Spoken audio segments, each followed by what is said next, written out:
Hello everyone, बहुत बहुत स्वागत है अपने चैनल पे। तो आज की इस वीडियो में बात करने वाले बेहद इंपॉर्टेंट हम लोग बात करने वाले फिजिकल वेरिफिकेशन ऑफ डॉक्यूमेंट्स की जो राउंड 2 आयुष की काउंसलिंग के बारे में कि जिसकी डेट क्या है और कितनी रैंक तक के बच्चों को जाना है और सबसे खास बात क्या क्या डॉक्यूमेंट्स ले जाने हैं। अगर आप डॉक्यूमेंट्स आप टाइम पे नहीं पहुंचा पाओगे, आपको फिजिकल वेरिफिकेशन नहीं हो पाता, फेल हो पाता, नहीं करा पाते हो, तो आपको कॉलेज में जो सीट अलॉट हुई है वो आपकी कैंसिल कर दी जाएगी। तो ऐसी क्या क्या कंडीशंस है वो सारी जाननी है इस वीडियो में, और साथ में किस रैंक पे क्या है और ये इनकी ऑफिशियल वेबसाइट पे बताऊंगा मैं कि आपकी ऑफिशियल वेबसाइट पे देख सकते हैं। बाकी मैं भी प्रोवाइड कर रहा हूँ, देख सकते हैं इसको। कुछ भी डाउट लगे मुझसे पूछ सकते हैं, एक्स्ट्रा क्वेश्चन जो भी लगे। फिलहाल मैं यहाँ बात करें इस टॉपिक में, जो बात करें सबसे इंपॉर्टेंट चीज़ जो आज है आपके लिए जानना, ये हम लोग बात कर रहे हैं फिजिकल रिपोर्टिंग की बात कर रहे हैं यहाँ पर हम लोग काउंसलिंग। तो physical verification of the documents are conducted in round second. तो राउंड सेकंड का जो रिजल्ट है वो आ चुका है, और साथ में आने के बाद अब हमें यहाँ पे क्या करना है, इसके फिजिकल वेरिफिकेशन कराना है जाकर डॉक्यूमेंट्स के यहाँ पर। तो इसकी डेट क्या है, 26, 27, 28, यानी आज के हिसाब से देखें तो आपके पास सिर्फ 3 दिन है टाइम। और लेकिन सभी को ऐसा नहीं कि कोई भी दिन चले जाओगे आपका हो जाएगा 26 10 किसी दिन, नहीं, फिक्स जगह डेट है। बात करते हैं अभी तो किस जगह जाना है, पहले बात करेंगे। नोडल सेंटर पहुंचना है, ये कहाँ पड़ता है, तो राजकीय नेशनल होम्योपैथिक मेडिकल कॉलेज एवं चिकित्सालय हैनीमैन चौराहा, गोमती नगर, लखनऊ। ये गोमती नगर आपको लखनऊ जाना होगा, वहाँ पे जो है वहीं पे फिजिकल वेरिफिकेशन। ऐसा नहीं कि आपको जो कॉलेज मिला तो जो वहाँ जाके हो जाएगा वेरिफिकेशन, नहीं, आपको उसी जगह जाना जहाँ मैंने बताया, वो आपका इनका नोडल सेंटर है जो लखनऊ में, वहीं आपको जाना है। अब किस किस डेट को कौन कौन जा सकता है, तो देखिए यहाँ पर, तो यहाँ पर हम लोगों का पहुँचना है तो 26 तारीख को, यानी कि कल, यानी आज में 25 है, कल की बात करेंगे तो समय जो है वो 9 से शाम को 5 बजे तक, जिनकी रैंक 33,000 से 4,49,136 तक रही है। ठीक, वो बच्चे जिनकी रैंक नीट रैंक में इतनी रही 33,103 से 4,49,136 रही है, वही बच्चे 26 तारीख को यहाँ पे जाएंगे, फिजिकल रिपोर्टिंग कराएंगे। अगर नहीं करते हैं तो वो बाहर हो जाएंगे। इसमें क्या इन्होंने बताया, नोट क्या है वो भी सुन लीजिए। द्वितीय चेक यानी सेकंड काउंसलिंग में अंतिम सीट आवंटन सूची, यानी जिनको सीट जो मिली हुई है, प्रकाशन तिथि 24 तारीख को जो रिजल्ट आया था, इसके बाद जिसमें समस्त अभ्यर्थी पुनर्वंटन प्राप्त अभ्यर्थियों सहित जिनको एक बार राउंड 1 में रिजल्ट मिल, काउंसलिंग का जब कराया था राउंड 1 का, उनको रिजल्ट मिल चुका, उनको भी दोबारा जाना पड़ेगा। उसके बारे में प्रॉपर आपको बताएंगे। अपने नीट रैंक के अनुसार निम्नलिखित निर्धारित तिथि एवं समय के अनुसार नोडल सेंटर पर पहुंचना है फिजिकल सत्यापन यानी फिजिकल रिपोर्टिंग कराने के लिए। तो पहली बात आपको बताइए 26 तारीख को आपको 9 से 5 बजे के बीच निकल रैंक 33,103 से 4,49,36 तक वो पहुँचेंगे। इसके बाद 27 तारीख को यानी 27 तारीख को फिर टाइमिंग वही 9 से 5। अब जिनकी रैंक 4,49,137 से 10,50,000 तक आ रही है, तो उपरोक्त रैंक के से सभी छूटे अभ्यर्थी, इस रैंक के अंदर जितने बच्चे, वो सारे स्टूडेंट्स को यहाँ पहुँचना होगा जिनकी रैंक आई इतनी, जिनकी इतनी रैंक है और जिनको कॉलेज अलाउड हो चुका है, चाहे प्राइवेट मिला हो या गवर्नमेंट मिला जाओ, कुछ भी मिला हो, आपको इस रैंक के अंदर आना होगा। सेकंड है 28,025 से लेकर 9 से 5 बजे बीच में 10,50,000, 40 से 13,19,203 तक उपरोक्त रैंक सभी से छूटे अभ्यर्थी, यानी इतने इस बच्चे इस रैंक के अंदर जितने बच्चे आते हैं उन सभी को यहाँ पर आना है।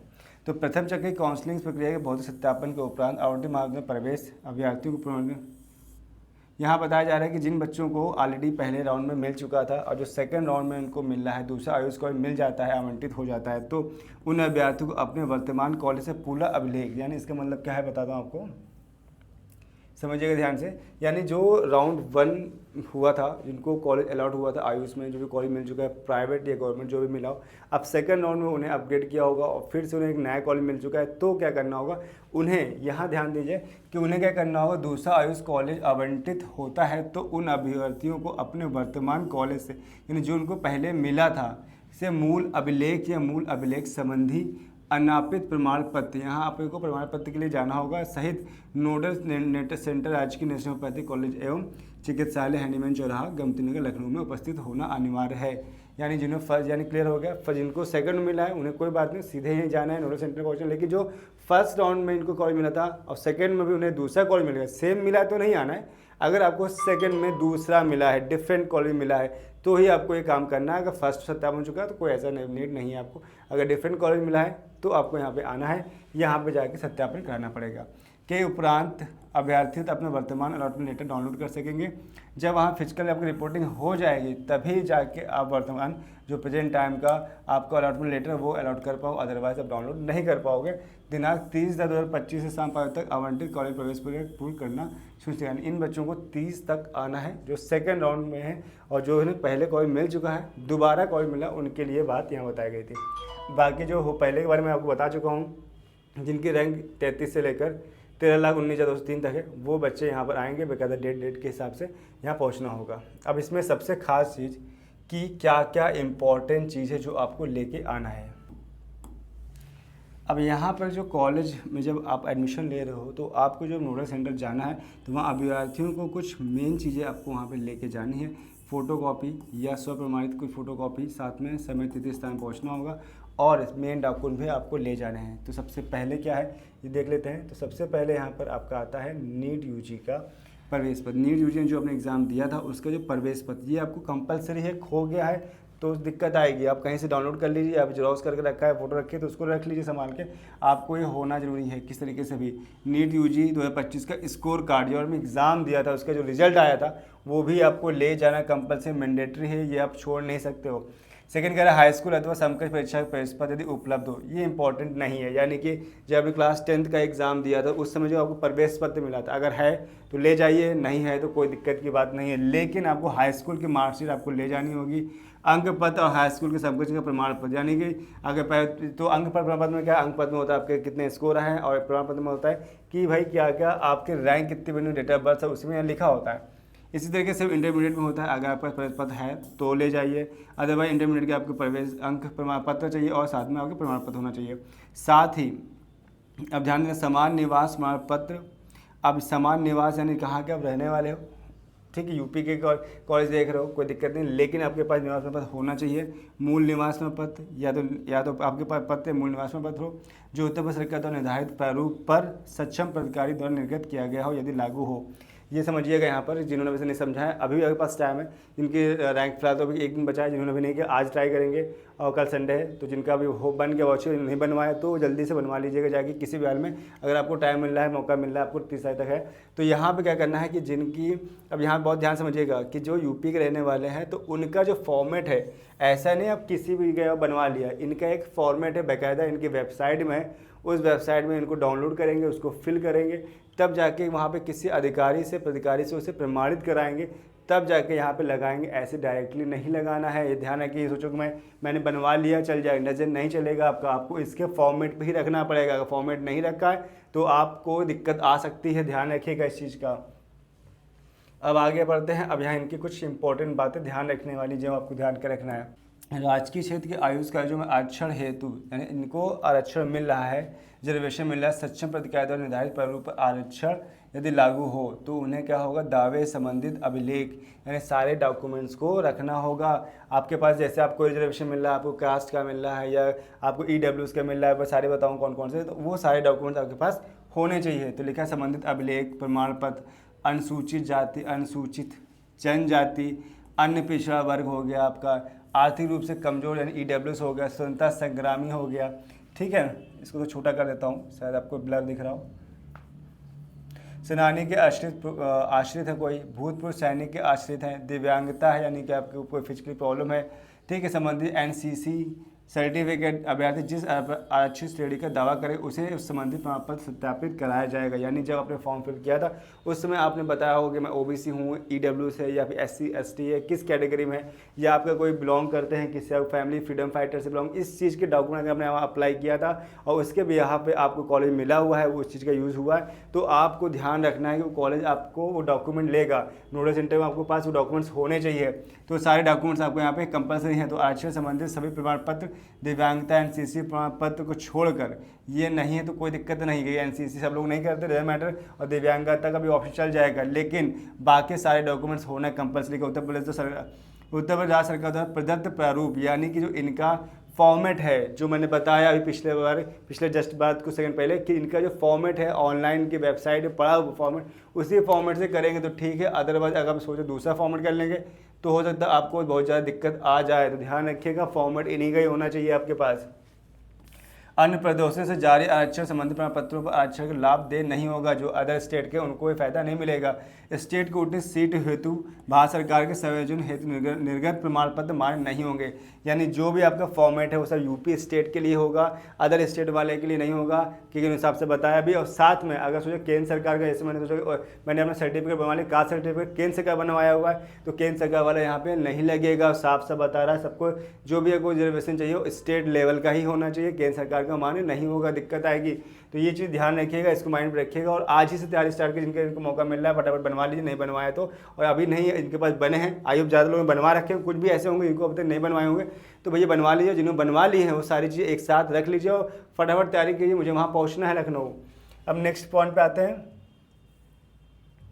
निजी क्षेत्र के 15% ऑल इंडिया कोटे सीट हुई संबंधी प्रदेश से निर्गत प्रमाण पत्रों के आधार पर शैक्षणिक आधिकारी परीक्षा न्यूनतम प्रतिशत नीट 2025 के परीक्षा के न्यूनतम पर परसेंटाइल अंकों में छूट नियमानुसार अनुमान है संबंधित प्रमाण पत्र प्रस्तुत करना होगा।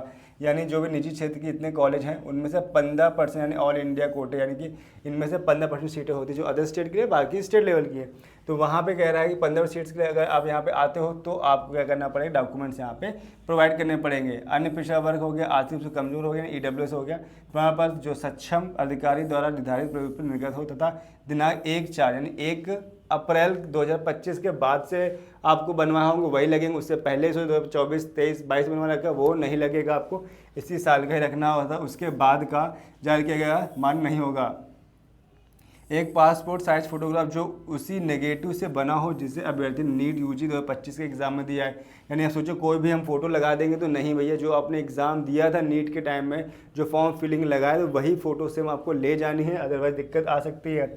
साफ साफ लिखा हुआ है यहाँ पर, पहचान पत्र के लिए ड्राइविंग लाइसेंस यूज़ कर सकते हैं, फोटो बैंक पासबुक या पैन कार्ड, पासपोर्ट, अंतिम महाविद्यालय से निर्गत फोटो युक्त पहचान पत्र इतने यूज़ कर सकते हो। जिन अभ्यर्थियों का पंजीकरण के समय किन्हीं कारणों से आधार प्रमाण पत्र नहीं हो सका, यानी जब आपने फॉर्म फिलिंग किया था, पंजीकरण किया गया था, रजिस्ट्रेशन किया था, तो उस समय अगर अपने आधार कार्ड के बातें वेरिफिकेशन नहीं हो पाए किसी रीज़न से, ऑनलाइन वेबसाइट प्रॉब्लम या किसी रीज़न से, तो उनको वहाँ पे उस टाइम जिनका हो चुका है तो कोई दिक्कत नहीं, जिनका नहीं हुआ है तो उनको क्या ध्यान रखना है, उन अभ्यर्थियों से अपने आधार कार्ड साथ में लाना होगा, ओरिजिनल वाला, फोटोकॉपी नहीं चलेगी। जितने डॉक्यूमेंट्स ने बताए सभी को आपको ओरिजिनल और जीरोक्स ले जाने हैं, ये नहीं सिर्फ कॉपी चल जाएगी, नहीं आपको जीरोक्स के साथ साथ ओरिजिनल भी ले जाना है, कोई भी गलती ऐसे ना करिएगा।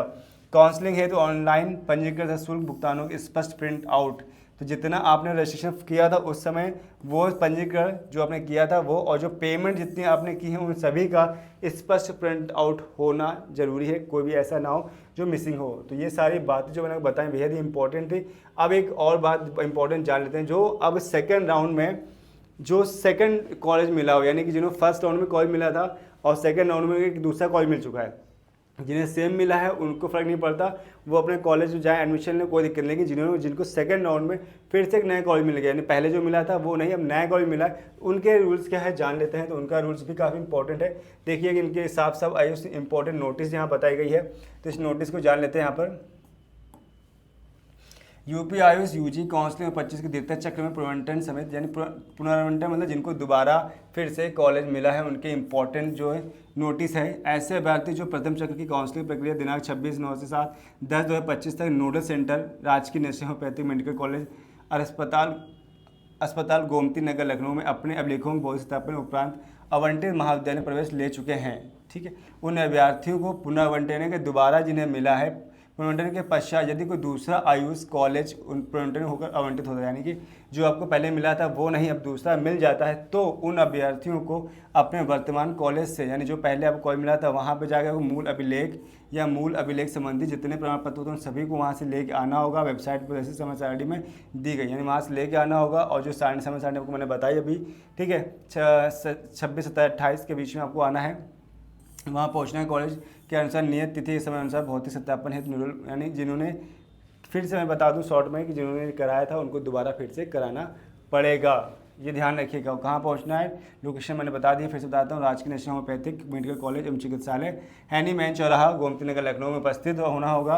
और अन्यथा अनुपस्थिति की दशा में आवंटन निरस्त हो जाएगा। अभिलेखों के भौतिक सत्यापन के उपरांत अभ्यर्थी अपना वर्तमान अलॉटमेंट लेटर डाउनलोड कर सकेंगे। यानी जब आप सत्यापन कर लेंगे, फिजिकली सोचो कि सत्यापन नहीं होगा, मैं डाउनलोड कर सकता हूँ, तो पॉसिबिलिटी नहीं है। आप सत्यापन होने के बाद ही पोर्टल खुलेगा और जिसमें आप अपने वर्तमान कॉलेज की जो है वो अलॉटमेंट लेटर डाउनलोड कर पाएंगे। आपको कॉलेज में यहाँ मिला हुआ है और दिनांक 26 से ये 30 तक अधिकतम समय का जो सेकंड वाले राउंड है उनको मिल गया है, 30 तक मिलता है। लेकिन जो अभी मैं बताऊंगा फिर से, आवंटित कॉलेज प्रवेश प्रक्रिया पूर्ण करना सुनिश्चित करेंगे। ऐसे पुनर्वंटन प्राप्त अभ्यर्थी को सूची काउंसलिंग की वेबसाइट पर उपलब्ध होती रहेगी, जहाँ मैं आपको हर एक इन्फॉर्मेशन प्रोवाइड कराता रहूँगा। तो एक चीज़ फिर से बताते हैं, कुछ इंपॉर्टेंट डेट है वो क्या है, 26 से 28 जो सेकंड राउंड में फर्स्ट टाइम जिनको कॉल मिला है, और जिनको पहले मिल चुका था उनके लिए टाइम थोड़ा अलग है। उनके लिए 26 से लेकर 30 तक है, तो उनके पास 5 दिन का टाइम है, आप लोगों के पास 3 दिन टाइम है। वो भी रैंक के हिसाब से जाना है, ऐसा नहीं कभी भी उठाए और चले गए पहुँचे कॉलेज पे। तो रैंक का ध्यान रखिए, इस रैंक के बीच में आपको यहाँ पहुँचना है, ठीक है। तो ये चीज़ ध्यान रखिएगा। और ये काफ़ी इंपॉर्टेंट वीडियो है, अपने दोस्तों से शेयर कर दीजिएगा जो इसके बारे नहीं जानते, क्योंकि आपके पास टाइम बहुत कम बचा है। कल ही जाकर आप प्रोवाइड करनी हो डॉक्यूमेंट्स, जिनकी रैंक जहाँ से आ रही है उस रैंक के हिसाब से अपने डॉक्यूमेंट सब चीज़ प्रोवाइड करके रख लीजिए। आज ही इंपॉर्टेंट टाइम है, अभी रात में पैक करिए और अब कल आपको लखनऊ पहुँचना होगा, फटाफट अब इसका काम कंप्लीट करिएगा। और कोई भी रिलेटेड कोई प्रॉब्लम लग रही है आपको, कुछ भी प्रॉब्लम है, कुछ भी क्वेश्चन है, कुछ भी डाउट है, तो हमें आप कॉन्टेक्ट कर सकते हैं। नंबर हमें डिस्क्रिप्शन में मिल जाएंगे, जब से कॉन्टेक्ट कर सकते हैं। और कुछ भी क्वेरी है आपकी काउंसलिंग रिलेटेड, हमें कॉन्टेक्ट कर सकते हैं। तो इस वीडियो में मिलते हैं नेक्स्ट वीडियो में एक नए अच्छे वीडियो के साथ, बेहतरीन कंटेंट साथ, जहाँ पे हम आपको एक बेहतरीन कंटेंट प्रोवाइड करते हैं। तो इस वीडियो में इतना रखते हैं, मिलते हैं नेक्स्ट वीडियो में। तब तक bye bye, thanks for watching.